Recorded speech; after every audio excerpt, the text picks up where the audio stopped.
vendredi 25 avril 2014.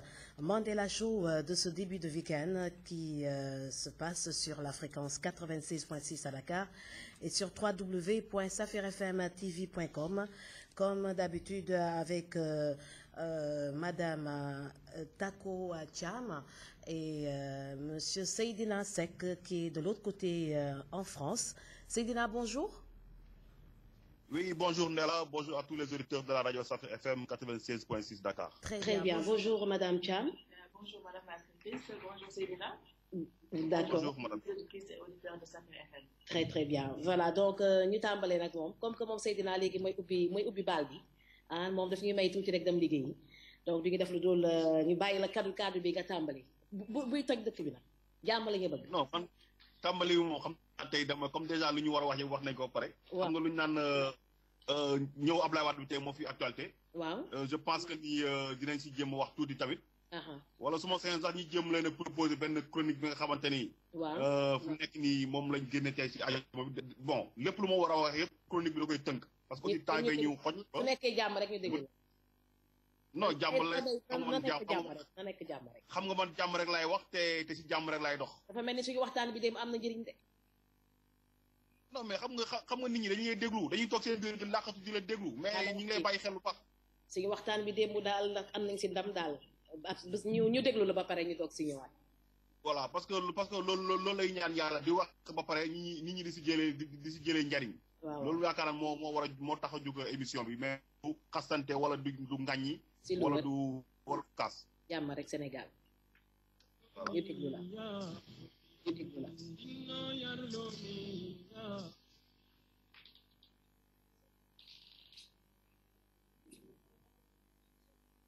yow yaa aye de fi mu nekk nii mu lay déglu.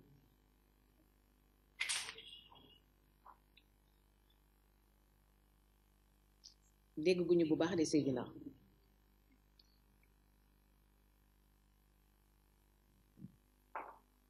Seydina, on n'entend pas. On n'entend pas.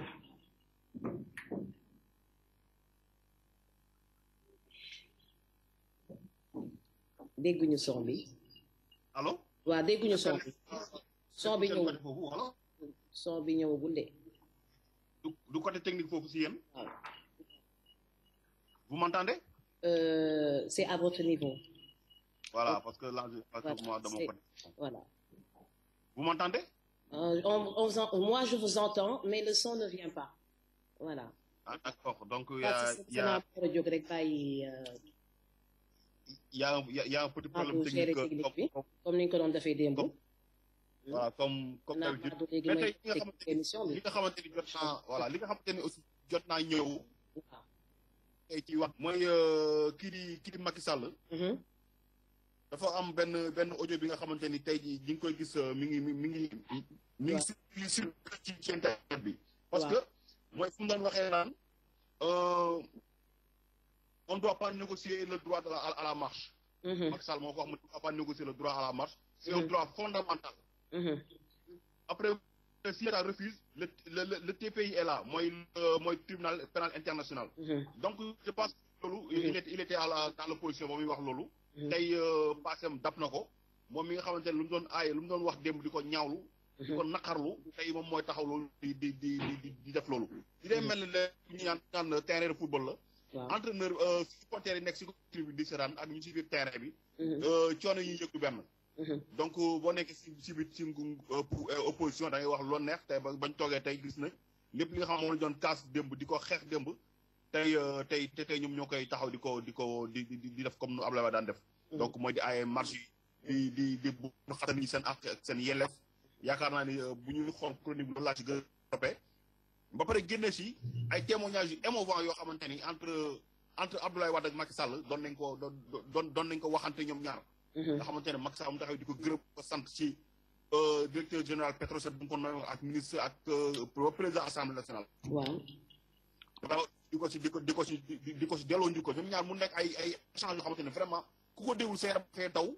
parce que bu ñuy xool tey li nga xam ne moom la ñuy dund jamono ji ak li nga xam ne dund nañu ko démb te nga xam yàggul dara c'était en 2008. donc loolu yaakaar naa ni diggante boobu safara ak caas xaju si. waroon nañu ko mën a rafetal rek xam ni aussi Macky Sall moom la yàlla dénk nguur gi. moom moo yor pouvoir bi. Abdoulaye Wade fi nekk nii lu mu war a dox yëpp dox na ko. lu mu war a liggéey liggéey na ko lu mu war a liggéey ci nguur liggéey na ko. donc yaakaar naa ni derbeek satala kuris gee ko dese. toog ñaanal réew mi donc mag bu toll foofu na yaakaar naa ni. war ngaa mën a rafetal diggante ba nga xamante ni si biir. voilà donc ko yàq bu fu jógee tey nga mën. gën a témoignage bu rafet dafa technique bi dafa wala. D'accord, donc on va essayer d'écouter le son.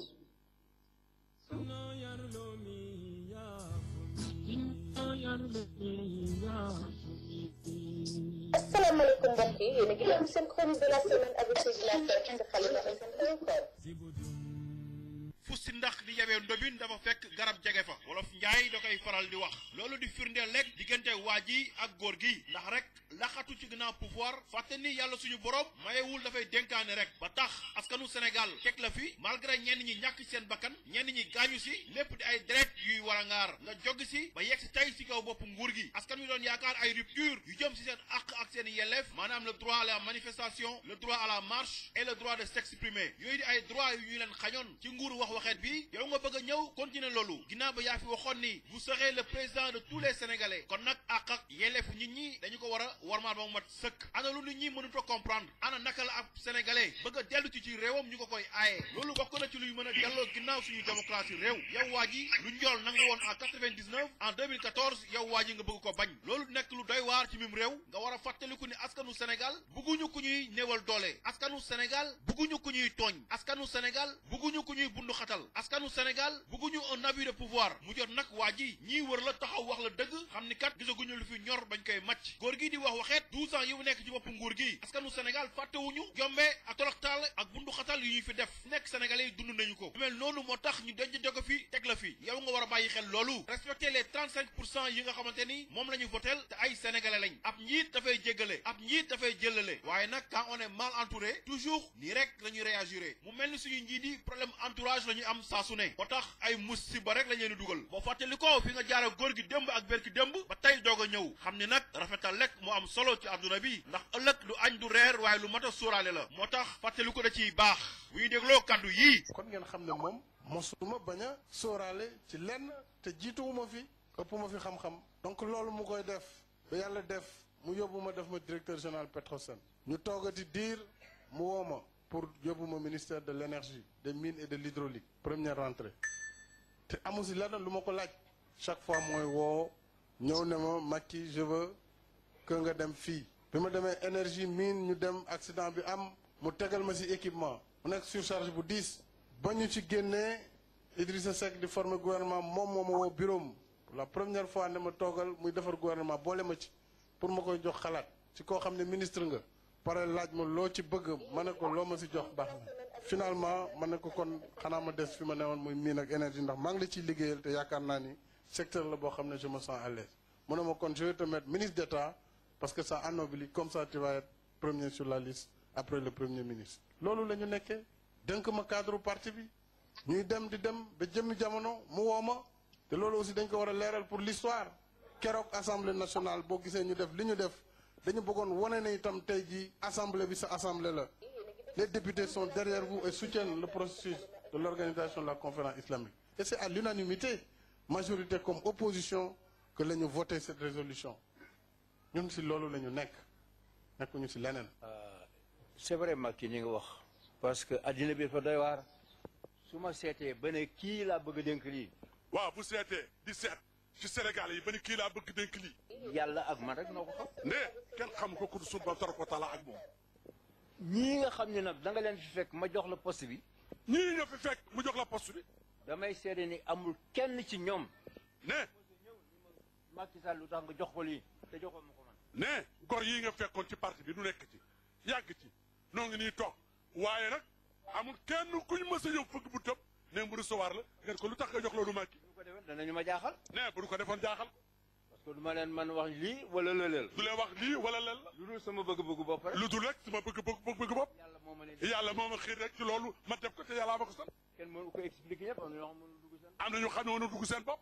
waaye yàlla moo ma xiir ci loolu. ah président ne waaye nag yàlla ko xiir ci loolu. chet doy na waar tey ñii ñoo fi nekk tey mel ni safara ak caas ndax rek ay xeexu politique fàtte suñuy intérêt réew bii di Sénégal nekk ab jirim wala baayoo daan wax ngir réew mi tey ñu ngi ne muut seetaan ñuy jalgati suñuy démocratie réew di seetaan ñuy salfaañe suñu constitution réew waa ji war a bàyyi xel ni bukki bu yowee gaynde ci doxin wala ndax ñii bu ñu amee fit bay ñëwaat di laaj bopp réew mi askanu Sénégal di leen si jàppale y a un problème te problème bi du lenn lu dul askan wi ba tey sentiruñu ay coppite ci seen dund maanaam ba tey engagement yi nga jëloon ci campagne présidentielle yi ba tey ñi ngi koy xaar gisaguñu ko président yoon bi nga jël pour dëkk di interdire ay manifestation jëmul kër waa non au mur berki de moo njaay tey libéraux yi ëllëg ñan lay doon gaa ñi ku xam wax ma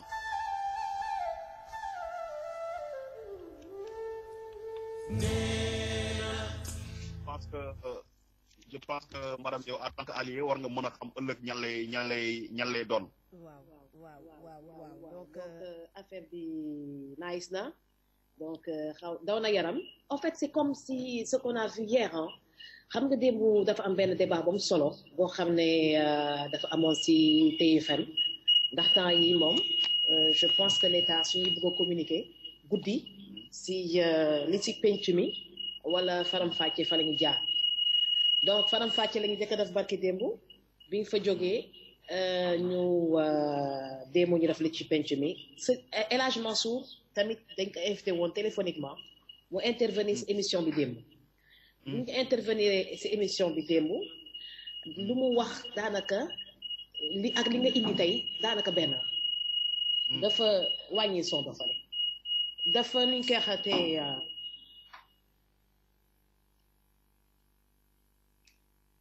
revenir si relation bi nga xam ne moo am entre Macky Sall ak Abdoulaye Wade mu nekk relation entre papa ak doom relation entre papa ak doom bu rafet boo xam ne son bi ñu indil tey da ko confirmer te ñëpp xam ko démb lan moo xew. je pense que son bi déjà mi ngi si xalima. man je pense sama seen sax son bi tey mën na jay chaque 2 heures temps mën na jàll ci rajo bi. parce que li dafa nekk loo xamante dafay jàllal dafay dalal xel. parce que ñu ngi ko doon wax keroog maag yow suñuy waxtaan ñu naan kilifa mag yi nga xam ñoo nekk ci réew mi. yor nañu sol seen dàll dox si tànk jàmm. je pense que ni loolu la Alaaji Mansour commencé am na si ñeneen ñoo xam ne ñu ngi koy def mais ñu ngi koy def ci suuf. waaw commencé nañ ko parce que bu ñuy xool dem consul bi dem seet woon na Ablaye Wade ci hôtel bu mu nekk. ci Maroc. donc ñu ngi koy dox si suuf. mais comme jot na wax nañ ko rek nañ ñaan yàlla aussi mu jël su ndox bu sedd guy. lu tànk yi nga xam Alaaji Mansour commencé na ko. yeneen kilifa yi nekk di ko waxtaan aussi. bu ñu siy découragé dañ xam ne yëpp rek intérêt Sénégal moo tax. Sénégalais yi taxuñ Sénégal moo tax ñu koy def. waaw donc xam nga suñu waxtaan bi démb. dafa ñemeloo ñu bëri. am ñu bëri bëggoon nañu waxu jubbo bi waaye sañuñu ko woon wax ci kaw. démb nag ñun dañu ne woon il n'est pas trop tard. am na benn jour boo des entre mercredi ak vendredi jeudi bu sedd si jeudi boobu lu ne xaj na si. dama kontaan démb dama fier démb bu ma xamee que déglu nañu. waaw ndax dañoo déglu nous on a dit non au xuloo oui au juboo dañoo déglu bu ñu dégloo si la ñu jël décision gën a accélérer affaire yi pousse ñi nga xam ne dañu doon xajamal affaire yi ba wax ko sa kaw nee nañ soo leen gisee affaire yi tàng parce que dafa am ñu nekk si wër Macky Sall di xajamal bëgguñu juboo mais Abdoulaye Wade ak Macky Sall dañu war a juboo ku leen juboolewulee sa yàlla juboole leen dégg ngeen wax ji dañu war a diggante papa ak doom la rek diggante papa ak doom la am na ñoo xam ne sax ku si dugg yaa si des am na ñoo xam ne sax audio bi dañ koy déglu seen bët dafay taa parce que yàggul c'est récent. Absolument. Qu'est-ce qui s'est passé pour qu'il y ait autant d'animosité entre les deux camps? Entourage problème d'entourage lu ñu doon wax démb la. parce que entourage nit ñi dañoo ñemewul duut seen baaraam fu identifié waaw ku lay yàq dañ koy identifié seet li nga bëgg. médecin nag intérêt waaw. médecin. mën naa fa tànk xamul luy métti Sénégal il faut ñu xool fi métti ñu duut fa baaraam bi. Le président doit regarder, revoir son entourage. Absolument. Parce que aussi, je l'ai dit hier et je vais le répéter encore, des gens comme Souleymane Jules Diop à tes côtés, des gens comme Abdou Latif Coulibaly à tes côtés, ñi nga xamante ni xam nañ seen diggante ak Abdoulaye Wade démb ak bërki démb, ñooñu mënuñu conseiller lu baax ci Abdoulaye Wade. Parce que man j'ai été déçu ba ma lire benn article bi nga xam ne Souleymane Jules Diop génne na ko moo tax tey j'ai vu Oumou Wane tontu na ko. am na sama benn xarit bu nekk Hélène Françoise Gaye tamit tontu na ko donc pour man am na yoo xamante ne du seen rôle. Sénégalais il faut que nit ñi xam ni ba ñuy xeex ñun c'était pas on combattait pas contre une personne. mais par des principes moo taxoon ñu daan xeex. te même personnes yooyu ba tey buñ fi mën a jógee tamit système bi changé wul tamit dañuy continuer di xeex parce que ñun suñu problème c'est notre système. On n'a pas un problème d'homme on a un problème de système. Tout à fait. parce que dañoo jël benn président jox ko lépp luy pouvoir ci réew ñu jox ko ne ko exécutif ne ko législatif bu la neexee nga contrôler ko nu la neex bu la neexee judiciaire nga contrôler ko nu la neex. kooku dañ koy war a may jàmm lu mu neex mooy jàll assemblée nationale. waaw lu mu neex mooy jàll tey jii bu fekkoon tey benn pays bi indépendant la ñu woon kon président du sax mën a dugal ci loxoom ci ay avion bu war a ñëw parce que kenn ku ne am nga domaine de compétence yu tax ñu tegal fa. ndeysaan ma ne li nga wax li nga souligné léegi dafa am importance da nga ne le président de la république moom mooy buum di buum bi actuellement moom mooy détient pour tous les pouvoirs actuellement parce qu'on est dans un régime présidentiel kooku dafa war a am entourage bu propre bu set bu rafet boo xam ne da koy jàppale pour mu jël décision boo xam ne saa yu ko jëlee kenn du si gaañu waaw kooku dafa war a nelaw yu doy parce que tamit on apprend que le président travaille jusqu'à 3 heures du matin et se réveille à 7 heures du matin à 6 heures du matin ça pose problème si un président arrive à dormir seulement 5 heures de temps par jour tôt ou tard il va finir par craquer c'est pas possible nit dafay noppaliku gis nga soo noppaliku si ngay am temps pour réfléchir ñàkk nelaw yooyu fayul ci moment parce que moom dafa war di footing 2 heures de temps par jour parce que bu ñuy xool tey président nu mu toll mais dafa doy waar il faut ngay footing il faut que mu def sport mais xanaa xamuloo ñàkk newal tam mën na indi problème yooyu yëpp. il faut qu'il équilibre sa vie. bien ku ko xool xam ne kii il vit bien. non il doit passer tout le monde voit qu'il est fatigué. non loolu conseil yoo koy wax rek mais président boo demee ginnaaw loolu parenthèse bu ndaw la woon ñu xuus loolu parenthèse bu ndaw la woon waaw léegi nag on a appris qu'il doit passer il faut qu'il dorme assez.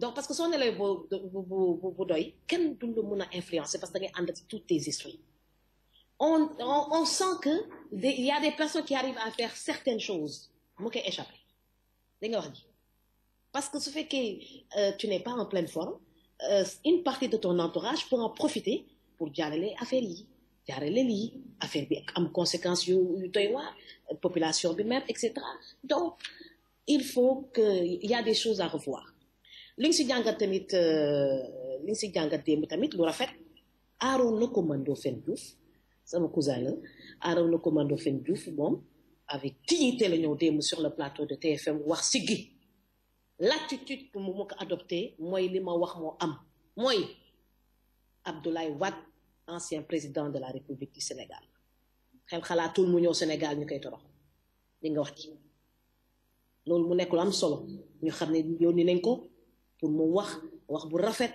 en tout cas mais Abdoulaye Wade su ñëwee Sénégal Macky Sall da koy recevoir Macky Sall dina ko accueillir bi mooy dina ko yónnee lu mu ko war a yónnee dalal ko palais ñu juboo mais loolu dafa am ñoo xam ne dégg am loolu la ñu wax te loolu moo am te loolu am na ñoo xam ne loolu arrangé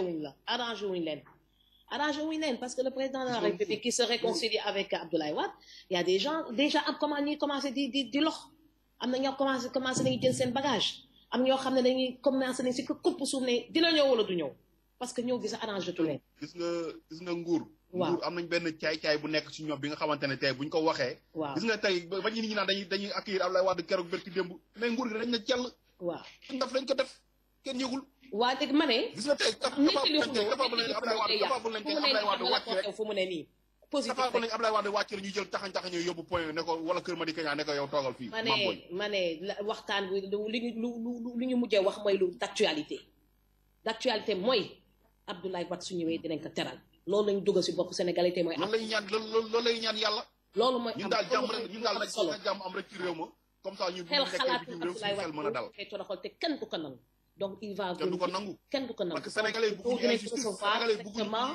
juboo bi nga xam ne ñi ci dañ koy bañ dina am parce que ñoom ñaar dañu war a waxtaan waaw ça n'a rien à voir avec Karim ça n'a rien à voir avec autre chose dañu war a waxtaan parce que c'est un chef d'État et un ancien chef d'État il faut ñu waxtaan dem nañu sama di wax ne mun na ko sa dalal kër boo xam ne moom mun na ko mettre à sa disposition mu nekk lu rafet fii si biir émission bi la ñuy wax que Sénégal dafa war a am ay palais présidentiel yu bëri éparpillé dans les régions. mais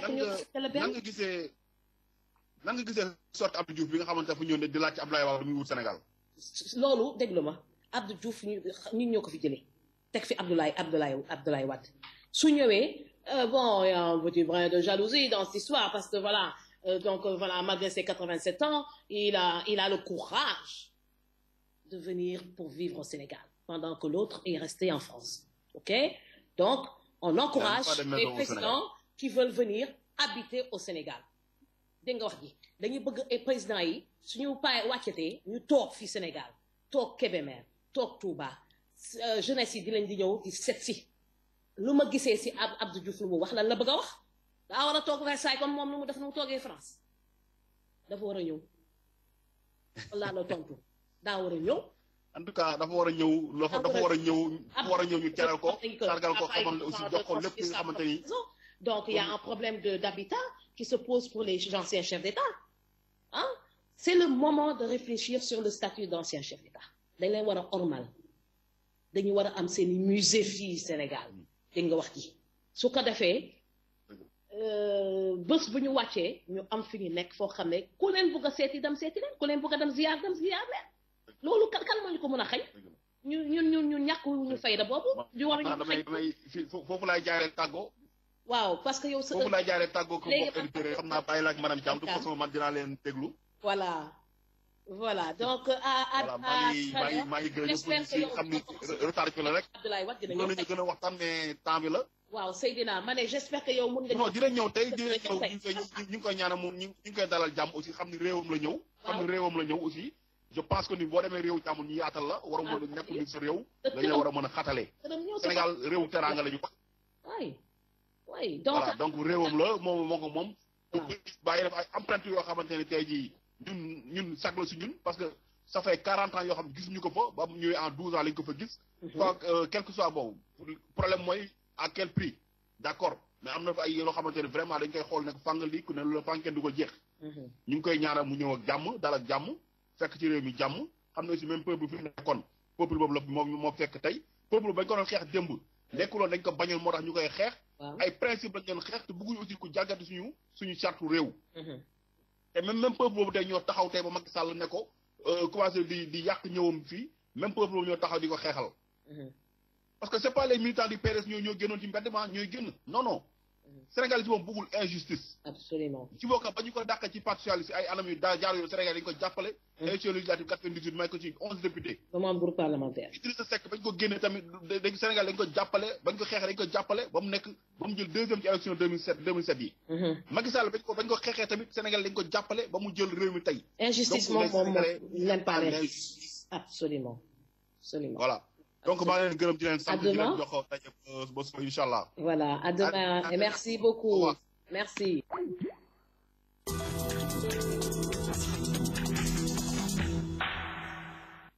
de la diaspora qui travaille là-bas pour dundal njabootam fii Sénégal donc du moom doo nga may def loolu ak ñëw si ku si bëri donc voilà donc madame Thiam loolu mooy li ñu Seydina may si première partie bi loo jàngatee guddi bi démb à propos de la venue du président Wade. waaw maa ngi nuyu Seydina mi fi génn di rafetlu waxtaan bi nga xam ne waxtaan ngeen ko. yaakaar naa ne jàngat rek lañ ci mën a def. démb j'ai suivi les débats. ma rafetlu ko surtout bu Coumba Ndoffène bi. c'était vraiment loolu la ñuy xaar. loolu la ñuy xaar ci autorités yi. mais également loolu la ñuy xaar ci ñi nga xam ne ñoom ñoo war a teeru son excellence Abdoulaye Wade. parce que nag président la il est toujours président. il a été président du Sénégal. honneur yëpp dañ ko war a jox. absolument honneur yëpp dañ ko war a jox. te yaakaar naa ni jàmm rek mooy am. président Macky Sall dina ko accueillir. dina ko tatagal mais également dina ko recevoir palais. waxtaan ak moom waxtaan boobu nag peut-être privé lay nekk. jëriñ rek lañ leen di ñaax. moom président c'est sûr que mu ngi déglu. donc émission bi su ko dégloo dina xam ne vraiment. loolu la Sénégalais yi bëgg. voilà loolu la la majorité en tout cas. majorité bi loolu la bëgg la majorité te loolu mooy suñu intérêt. madame la directrice. loolu mooy intérêt réew mi parce que nag réew mi démocratie bi fi am dañ ko war a suuxal. c'est une démocratie qui doit évoluer. mais ci biir évolution boobu ku nekk daf ci am responsabilité. absolument état bi am na ci responsabilité. opposition bi am na ci responsabilité mais également la population. Absolument. Il faut un engagement citoyen. boo xam ne vraiment dara du ko mën a yàq. Tout à fait. C'est important. Donc nañuy respecter loi règlement procédure. Donc respecter aussi les droits humains. C'est important. Tout à fait. Donc man jàngat bu objectif laa ci def. suñuy critiquer nañ critiquer état mais également nañ critiquer population. nañ critiquer opposition c'est important. waaw waxtaan bi démb dafa am solo. dafa am solo parce que suñu demee ba Arona Coumba Ndoffène Diouf nekk ministre conseiller du président de la République c'est pas n'importe qui donc c'est un proche du président. il a tenu même à rappeler que damay añandoog moom di ndekkandoog moom. di reerandoog moom ça veut dire qu'ils sont proches. wax que xel xalaatul Abdoulaye Wade ñëw fii Sénégal ñu koy toroxal xel xalaatu ko. mënul nekk sax ku ko jéem sax du sotti. ndax Sénégal yi seen bopp ñoo ko dul nangu bëgguñu lu ñaaw ci dëkk bi lu rafet rek la ñu xam suñu demee ba di tuddee suñu bopp pays de la teranga day feeñ ci jëf yi ci biir pays de la teranga rek du ñàkk ay yenn caay-caay yoo xam ne seen objectif rek mooy li ñuy dundee mooy histoire li ñuy dundee ndax xam na ñoo xam ne foog na nañu que Abdoulaye Wade ak Macky Sall suñu juboowee rek jeex na perte nañu seen poste alors que y a de la place pour tout le monde. Il y a de la place pour tout le monde dans ce Sénégal. Il n'y a pas que le gouvernement, il y a le secteur privé qui est là. Am na ñoo xam ne actuellement ñu ngi wër ab Macky Sall mais seen place ci secteur privé la na ngi dem ñafe créer seen société nekk ci secteur privé bi nekk ci Sénégal continuer di liggéey di dóor waar quel est le problème. am na ñoo xam ne tant que nekkuñu ci kanam wetu président amuñu jàmm alors que suñ ko soree ci le président di gën a épanouir ils étouffent le président tu peux même pas savoir.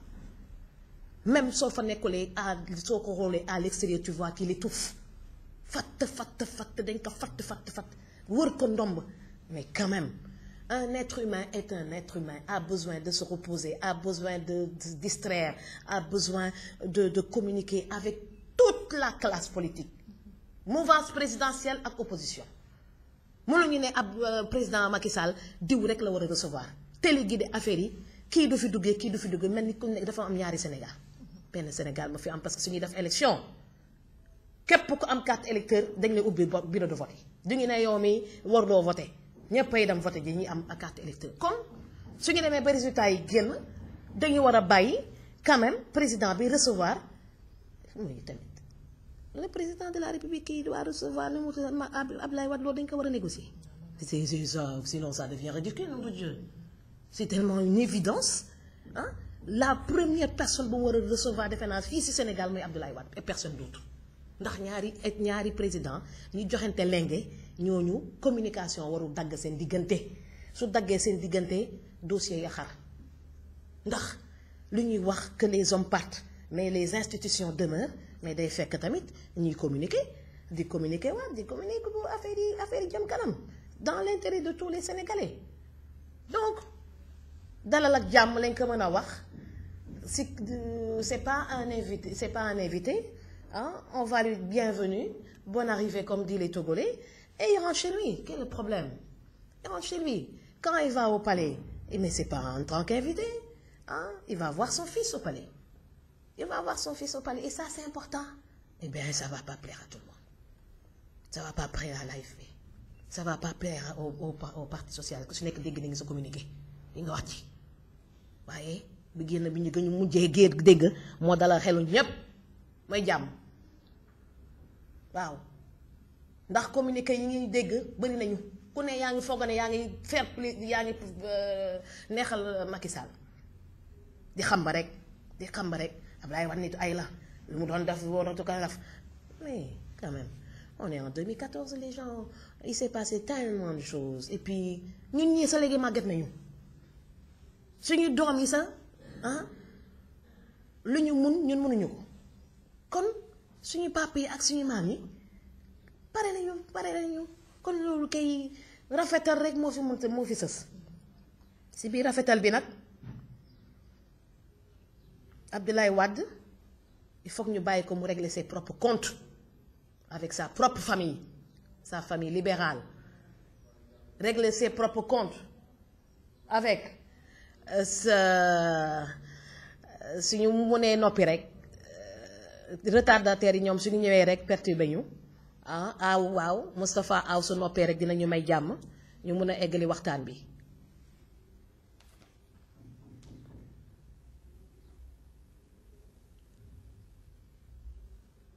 donc su ko defee waxtaan bi entre Abdoulaye Wade ak Macky Sall mu nekk loo xam ne dafa am solo ndax seeni waxtaan Abdoulaye Wade ñaata nit la xam dans le monde carnet d'adresse su ko këppee Macky Sall yokkute ci Sénégal. Même chose également pour le président Macky Sall ndax soo nekkee président sa carnet d'adresse bés bu nekk chaque seconde day gën a enrichiru ñu jokkaloo nag lëkkaloo su ko defee ñu développer ànd liggéey Sénégal dañoo war a ànd liggéeyal Sénégal parce que dañu egg benn âge boo xam ne si ku mu nekk nag benn objectif rek la ñu war a am ñun ñëpp mooy naka la ñuy def ba Sénégal jëm kanam. Japon beneen nga xam ne kenn jàppalewu leen ñu jàppale seen bopp Nagasaki ak Hiroshima ñëw raser dëkk ba ñi fa des jot góorgóorlu ba tey ñu développé seen dëkk ak Japon nu mu tuutee. Afrique particulièrement les pays africains dañu war a góorgóorlu waaw waxtaan Centrafrique yi maa ngi baax ñàkk waxtaan moo ko war a indi su ñu demee ba. Catholiques yi ak musulmans yi di xeex fële Centrafrique on est dans quel pays qu'est-ce qui s'est passé ba ñu jaxase leen à ce point on est dans quel pays suñu demee ba la propre famille libérale bugg di lëwatoo bay waaj a xeex xuloo mënut a ñàkk ci àddina xuloo mënut a ñàkk waaye kenn du ci dëkk waaw kenn du ci dëkk juboo mënut a ñàkk suñu juboowee dëkk bi ne day dal xoolal de bi ñu annoncé juboo bi nu dëkk bi calmé tey y a pas eu d'agitement ñëpp dal parce que ñëpp war a dal ñëpp war a dal ñi ragal nag Macky Sall tàllal loxo kii Abdoulaye Wade te bëri te jege ko ñooñu dañu war a ànd ak seen sago ndax Sénégal bi ñiy joxe kàddu yi xam nga ñan lañu mooy électeurs yi nag ñi ngi seetaan ñiy seetaan lan lañu bëgg dañuy bëgg lépp rafet laayte lépp dina rafet waaw lépp dina rafet ndax dañuy dul nangu ñu ñuy diriger si boo xam ne bëgguñu ko lu rafet la ñuy bàkkoo lu rafet la ñu xam si la ñuy juddoo si la ñuy màggee te si la ñuy bëgg dëkk te loolu heureusement ba la raison est revenue raison bu mu reveniree ba tey image rafet lañu war a gis ay motaar ko war a accueillir c'est gëm ni ancien président africain su ñu ñëwee escale ñu teral leen sakatuma nag Abdou Diouf wala Abdoulaye Wade waaw sakatuma Abdou Diouf su demee ba ne qu'est-ce qu'il veut mais il veut vivre qu'est-ce qu'il veut il veut vivre chez lui et il a plein droit franchement am na yoo xam ne bëgg rafetul waa wax sax fan lañu war a dund lu dul Afrique suñu chef d'État yi nañuy bàyyi suñu feebaroo dem faj yi France am na ñoo xam ne sax dañ leen fay empoisonné ñu rey leen fa si jeunes suñu hôpitaux yi nañ ko defate di fejoo fii dañuy war a defar suñu hôpitaux yi di fejoo fii Yasser Arafat lan moo ko dal di ba léegi yaa ngi polémique sur sa mort parce que dañuy nekk seen dëkk négliger le système hospitalier fulaal système hospitalier d'autres pays mais loolu c'est un suicide soo fejoo da nga war a feju ci sa kër ci sa dëkk médecin yi fi ne tiim la feg la nga jógaat mais soo juumee dem ci beneen dëkk su fekkee yow da nga leen doon gêner mais ils vont c'est tellement facile de tuer un homme à l'hôpital c'est tellement facile benn injection bu ndaw on en parle bi dox on n'en parle plus ok après lan la fan lañ koy wax erreur médicale wala ndoglu yàlla la wala bon c'était comme ça ils vont justifier parce que c'est tellement également facile de justifier tellement facile ok kon suñu chef d'État yi dañuy war a dëkk Sénégal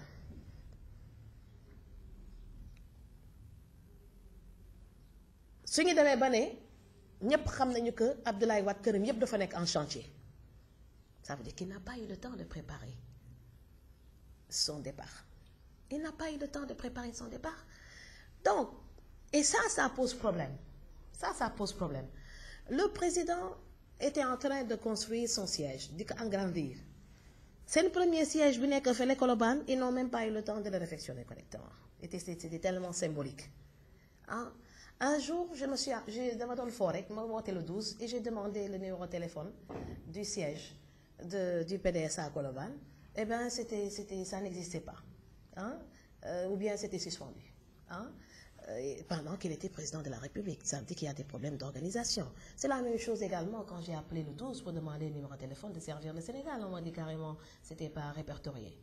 Hein? C'est des petits détails tellement importants que les gens négligent. Servir le Sénégal, il faut que soit 12-12, il y a le numéro de téléphone bibi là. Hein?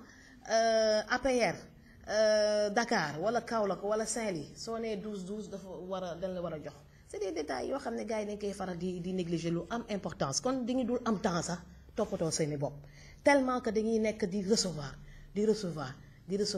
ba fàtte l'essentiel. L'essentiel mooy la sécurité de la personne. Le président de la République, tout président de la République da nga war a toppatoo sa sécurité familiale mooy dëkkuwaay bi am solo. Dëkkuwaay digne d'un chef d'État. Tey par exemple Macky Sall mu am mandat deuxième mandat ñàkk am mandat deuxième mandat kër bu mu war a delluwaat dafa war a nekk sa kaw war a nekk si kaw parce que c'était un chef d'État warul nekk comme benn yeneen kër yi rek c'est pas possible loolu ñun ñoo ko war a ñefal suñu bopp. Parce que c'est des institutions. Institution dafa war am benn màkkaama boo xam ne moom lañ koy ràññee tey Abdoulaye Wade su ñibbisee dafa war a nekk ci benn kër boo xam ne état Sénégal moo ko jox en attendant kër mi pare loolu de moo gën a rafet te su ko fekkee dañ ko jox du ko bañ waaw ku ko xelal bu fa dem tamit du ko bañ il n'est pas ce genre fooguma ko su ko defee tamit nga xam ne kon gëlëmal nañ ko. Pour le président Abdoulaye Wade pour qu'il passe un séjour correct ici, ça ne doit même pas se négocier. Ça ne devait même pas se négocier. Heureusement que tout est rentré dans l'ordre. Là, si nous ñu waxte loolu mooy am dinañ ko accueillir correctement.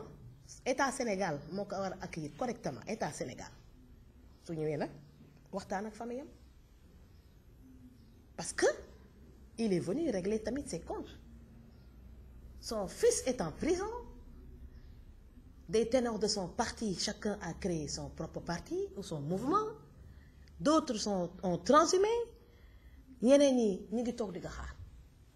Donc tout ce paysage PDS est à recoller. C'est des morceaux éparpillés qu'il a l'ambition de recoller.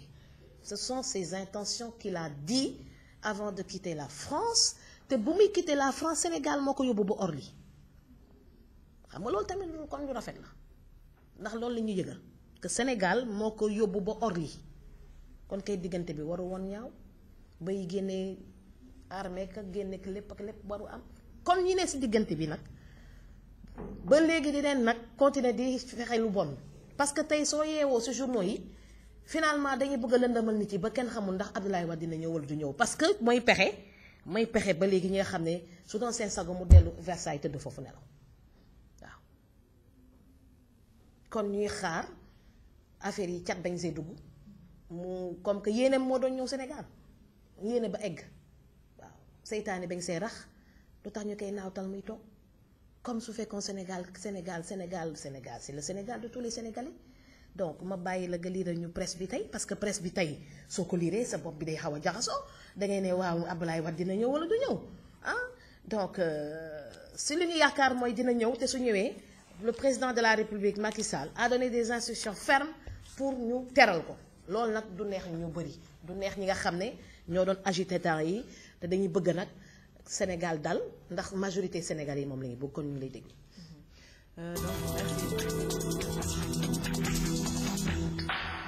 Merci Madame la Directrice. Voici la revue de presse de ce vendredi 25 avril. À la une du Soleil, Conseil des ministres vers un projet de loi de développement des PME, le développement de l'artisanat pour le renouveau industriel et productif, la fête des enfants au Palais le 3 mai. Haute Cour de justice, l'Assemblée nationale a désigné ses représentants.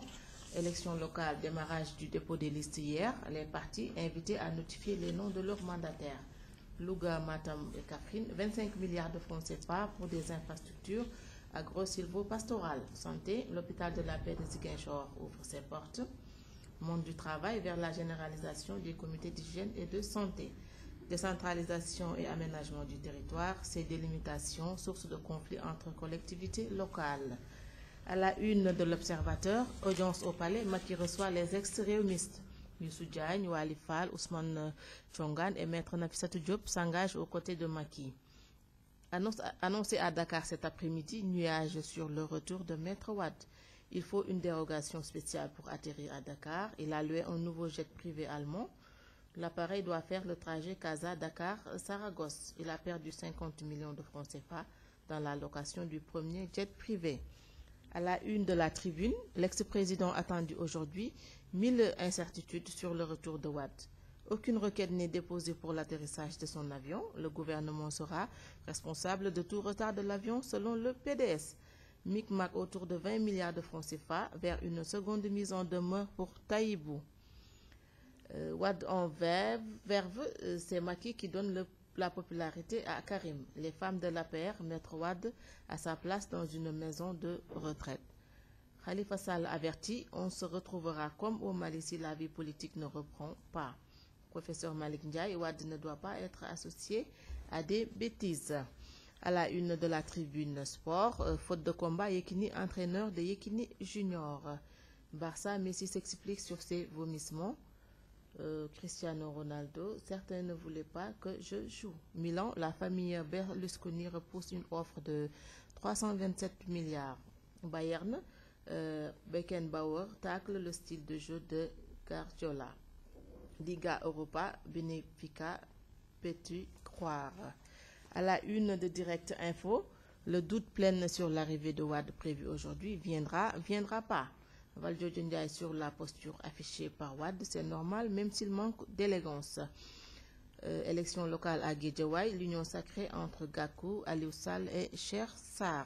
Installation de la Haute Cour de justice, le compte à rebours a commencé pour Omar Sarr et Sy. À la une de Quotidien, opérationnalisation du Fonds 6, FONGIP, BN2E, Macky presse le gouvernement. Haute Cour de justice, les juges installés. Politique, Guédiawaye Benno invite le clash, Malick Gakou sort la formule magique. Politique toujours, Abdoulaye Wade, Karim fera face à Macky au deuxième tour en 2017. Social pour la pérennité de la couverture maladie universelle, le SICODEV propose une loi. À la une de Libération, chronique d'un retour au Sénégal raté, Wade choyé à Casablanca. Le consul du Sénégal lui rend visite. Gré à gré de 1,8 milliard de francs CFA entre les DG de Sénélec. Dossier Taïbou Ndiaye, la CI crée fouine à Rabat et Paris. À la une de l'AS, arrivée de l'ancien président de la République, hypothèque sur le retour de Wade. Les Faucons manœuvrent ferme pour le clouer au Maroc pour non-respect du délai réglementaire. Les libéraux jurent que Wade sera à Dakar, qu'il vente ou qu'il neige. Souleymane Ndéné Ndiaye tacle son ami Macky Sall. Rien ne va dans ce pays. Macky est un président inaccessible. La vraie opposition s'est réveillée. Le PSE n'est que copie-collée. Sen sur sa tournée en Gambie, Yaya Jammeh m'a offert plus de 20 millions de francs CFA. À la une de l'enquête, retour avorté de Wade, détour au Maroc, les mystères de Casablanca. Il change de jet et reçoit le consul du Sénégal. Ses capacités de nuisance analysées à Benno Bokk Yakaar. Comment Khalifa Sall infiltre Benno? Abus de confiance sur 75 millions. Le tubu français, la maîtresse et la maman. Affaire après. Le dernier assaut contre Deby Jean-Ping, ex-président de l'Union africaine, fallait-il tuer Kadhafi? À la une du quotidien, le quotidien local, bataille médiatique, PDS, Wade pilote le jeu. Les sondages donnent Karim et Macky au deuxième tour en 2017. Il ressuscite Ndéné, Awa Diop et Ousmane Ngom. Local du 29 juin est un candidat à la mairie de Nguéniène. Les juges mettent le camp de fer. Couverture maladie universelle. Psychodev s'est ému de l'absence d'une loi. À la une de Walfadjri, péripéties d'un retour vendredi de tous les dangers. Les forces de sécurité en état d'alerte. Le PDS reconduit le même dispositif. Droit et politique dans le dossier Karim, les risques d'un ménage à deux. Assurance, maladie obligatoire, pourquoi l'État traîne les pieds?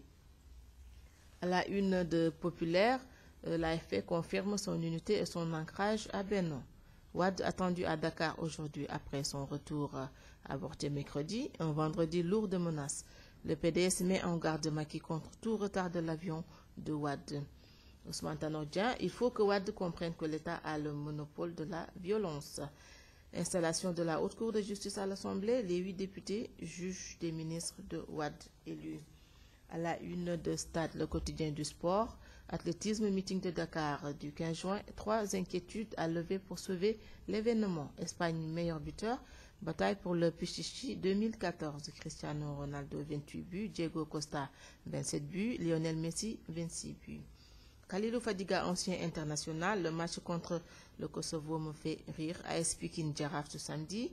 Ada Ibra, le duel des canonniers. Voici la revue de presse de ce vendredi 25 avril 2014. Voilà, donc merci. Presse bi moom tey soo ko dégloo dafay tu as l'impression que wàcceel micro bi. Tu as l'impression que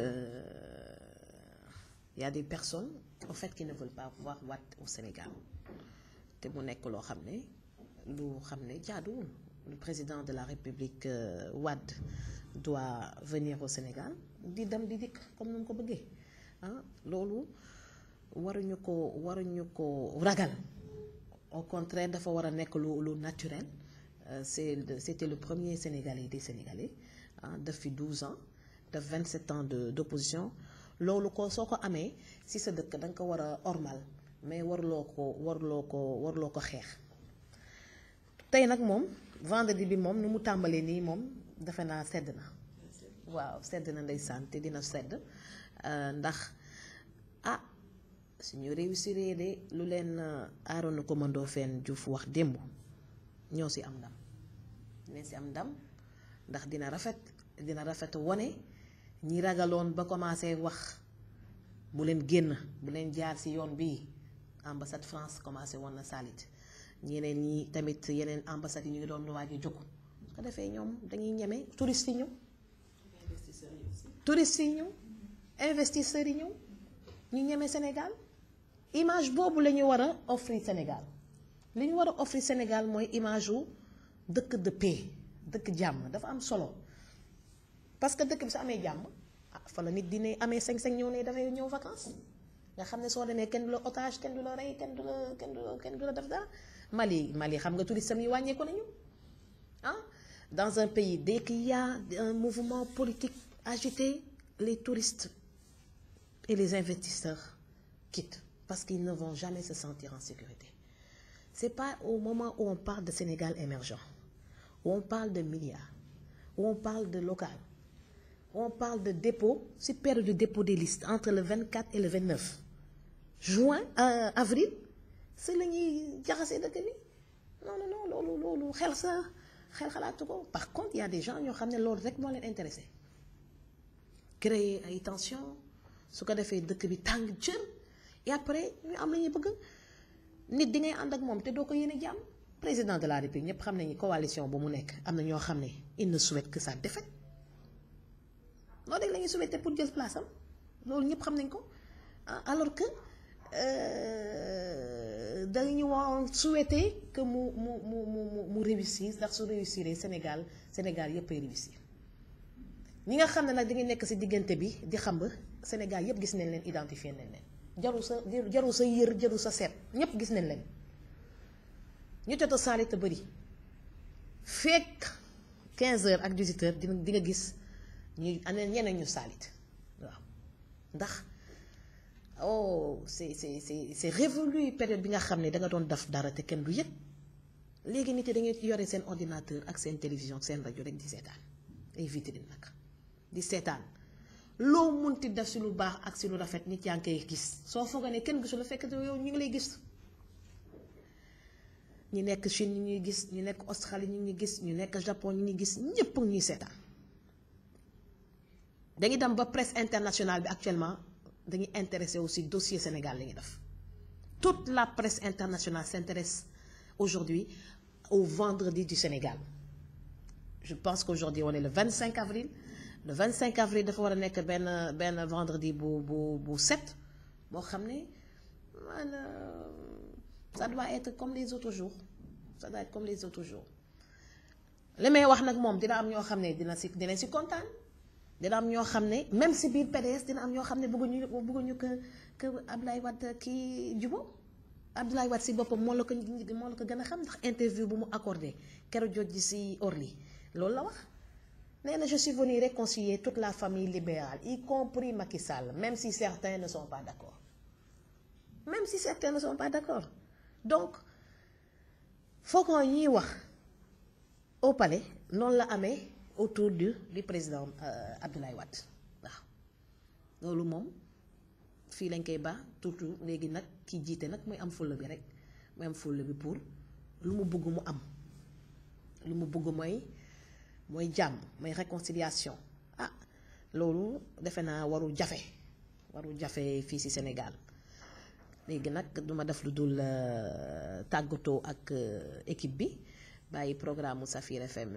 wëy di ñaanal à tout le peuple sénégalais un vendredi calme, pas tendu, où les gens vont vaquer à leurs occupations dem liggéey ñi war a dem marché ñi war a am seen activité politique def seen activité politique ñi bëgg a jublu ci liste yi def seeni liste déposé parce que tàmbale nañ ko depuis démb 24 lañ ko tàmbalee fas yéene ko jeexal le 29 avril jot nañ ci dégg nag lu ne jot nañ fële ci Kaolack mi ngi yëngu ndax apparemment il y aura beaucoup de listes là-bas am ñoo xam ne dañuy def seen liste même su fekkoon ne nekkoon nañ ci benn un peu partout les gens sont en train de s'agiter mais au fond des choses lan moo ko fi jar les locales les mairies ne sont il y a tellement de travail à faire tellement de travail à faire gis nga keroog ji ma demee Fatick fekk fa maire Matar Ba dama ko mujj yërëm sax parce que ils n'ont pas beaucoup de moyens et la demande sociale elle est extrêmement importante dama ñëw fekk ko mi ngi sonn ba finalement da nga koy yërëm là les mairies seen organisation dañu fa jar a laaj dafa jar a gëstu amuñu budget bu bëri amuñu autonomie bu bëri donc si acte 3 de la décentralisation je pense que le président dafa insister si loolu pour que ñoom ñu gën a yokk seen budget gën a am autonomie ñu mën a liggéey sur le terrain correctement loolu nag amagul woon kon xeex bi listo damay nekk premier deuxième damay dugg wala duma dugg li gën daal mooy ñi nga xam ne intérêt Sénégal kese moo leen tax a jóg nañu dugg ci liste yi suñu duggee ci liste yi yàlla su leen ci mayee ndam ñu defar seen numéro yi correctement pour dëkk bi ku ñëw naw leen loolu de moo jar a xeex ne leneen moom su ci bokkee moom nga xam ne ay intérêt personnel rek la te